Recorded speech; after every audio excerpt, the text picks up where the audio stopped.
The Buzz with Jess Lujan. Senator Rodriguez, my in-studio guest tonight. Of course, last segment we were talking about the Philippine Guam-only visa waiver. Let's talk about now uncollected taxes. We often hear about this, the companies that come out here to do business, and they're supposed to have a business license. Maybe some of them do.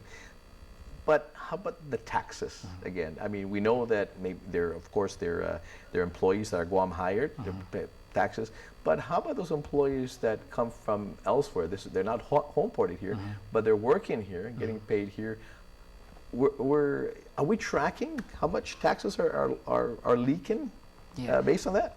You know, recently there's been a lot of talk about about our revenues, our tax revenues, and some, you know, without the fiscal year even being over, you know, some are saying, you know, that they're crying wolf, right?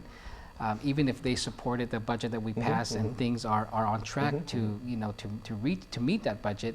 You know, I talked to some of our financial experts here on island, and it's no secret, you know, there's about 100 million that escapes us annually in taxes, right? So we took a look at where are these potential escape in revenue happening. We've discovered that you know, you have government agencies that go out and put out an RFP for professional services, whether it be an attorney, bond underwriter, consultant, marketing firm. And what we're discovering is that, sure, the procurement process requires them to have a business license. However, if they're doing transactions, let's say in a foreign country or not on Guam in the U.S., then all they do is submit a business license that they're legitimately able to perform that wherever they are. And so that is something that the agencies would then accept as a requirement, you know, that they fulfill that requirement. But what we're missing there is that they're not filing or they're not applying for a Guam business license where we can now track the gross receipt taxes. So number one, we saw two problems. Number one, it puts our local companies in a unfair, it's a disadvantage for them. Because if they were to win that, you know, to win that bid, then of course they would have to produce a Guam license and also be able to pay taxes on that. So that was the first problem we saw. The second problem we saw is that if they don't have the business license here, they're not paying, at least at the very minimum, the gross receipts tax. And so this bill that I've introduced, Bill 282, closes that loophole. We know that there's millions of dollars that, you know, that are being spent on off-island companies that provide marketing, other professional services.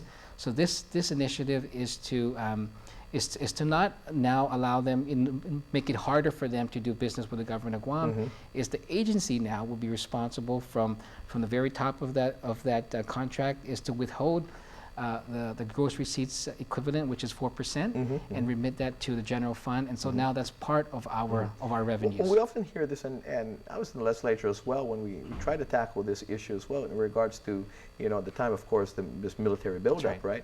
Where you have, I mean, we are at a disadvantage. I mean, we have the subcontractor there, but the general contractor would be awarded elsewhere, okay?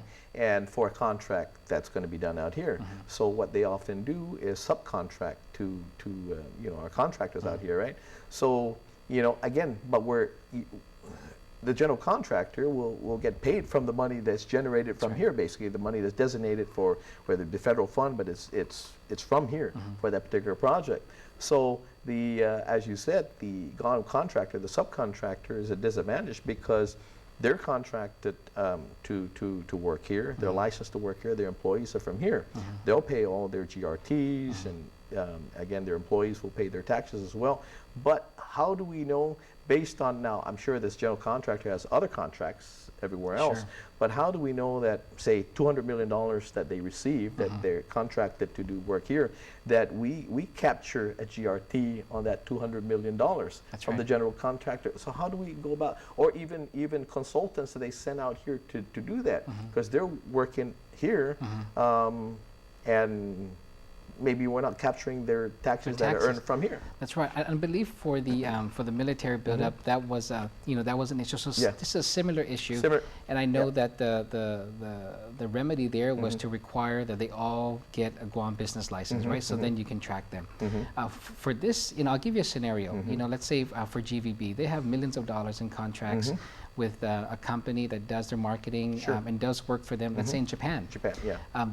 They put out that RFP, and so if I am here as a local provider, sure. and I've been on that, and I win, I'm going to have to pay my GRT Sure. here, and then when I do business in, let's say, Japan, I'm going to have to pay whatever taxes Sure, they sure. require of me too. And so Alongside it's- a business license, yeah, and yeah. so that's not it's not a level playing field for me. Sure. For that off-island company, all they got to do is pay their whatever requirement is in Sure, that country. sure. And so what this would do is ensure that it doesn't make it complicated now to do business with if really it's a off-island a service provider that needs to be hired to do the job, then all they got to do is withhold that 4% from the total From contract total cost, price, and and then, then it's and back then- here, and it's used for our people in terms of So tax revenue. it's withheld basically as we get our check. That's When right. we get our check, we see that this is the government withholding. That's so right. Right off the bat, It's you'll taken. you'll And, capture that right off the bat. We looked at model legislation, and believe it or not, from the Republic of the Marshall Islands.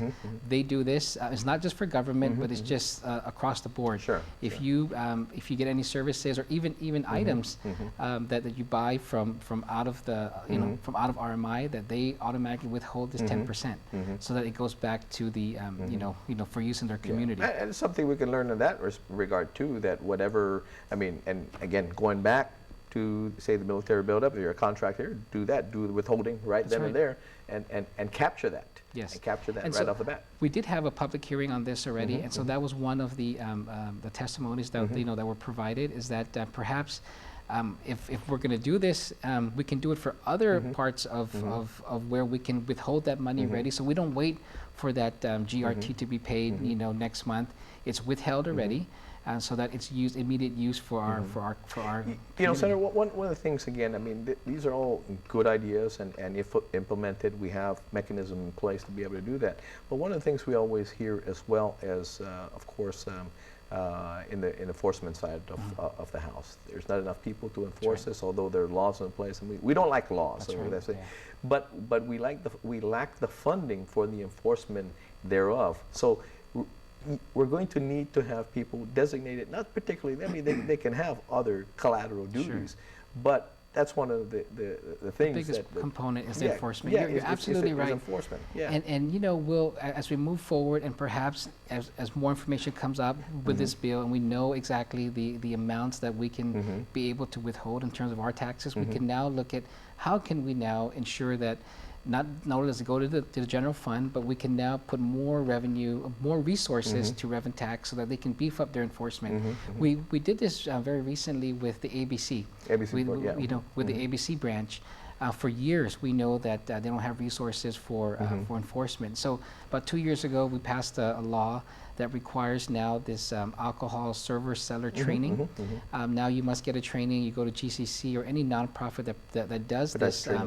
That does this training. Half of what you pay for this 3-year license goes directly to ABC for enforcement. Oh, okay. So it's those kind of efforts and ideas that we're really trying to take a look at, and where the problem is, find a solution. So we've done it for ABC board, and perhaps once we get more information on this Bill 282, and we know how much that additional revenue that we can capture, then that's where we can now say, okay, a dedicated amount should go into specifically beef up enforcement. And because I don't often hear this, but when I do hear it, is very troubling that is heard, because there are some entities, folks out there that know the shortfalls of the government, okay, and they'll take advantage of the shortfalls of the government, and they'll milk it for whatever it's worth, and knowing again that should the time come that they're taking to task with this, they'll say, hey, we'll litigate it, because they don't have the resources either with that, and we'll just settle. That's right.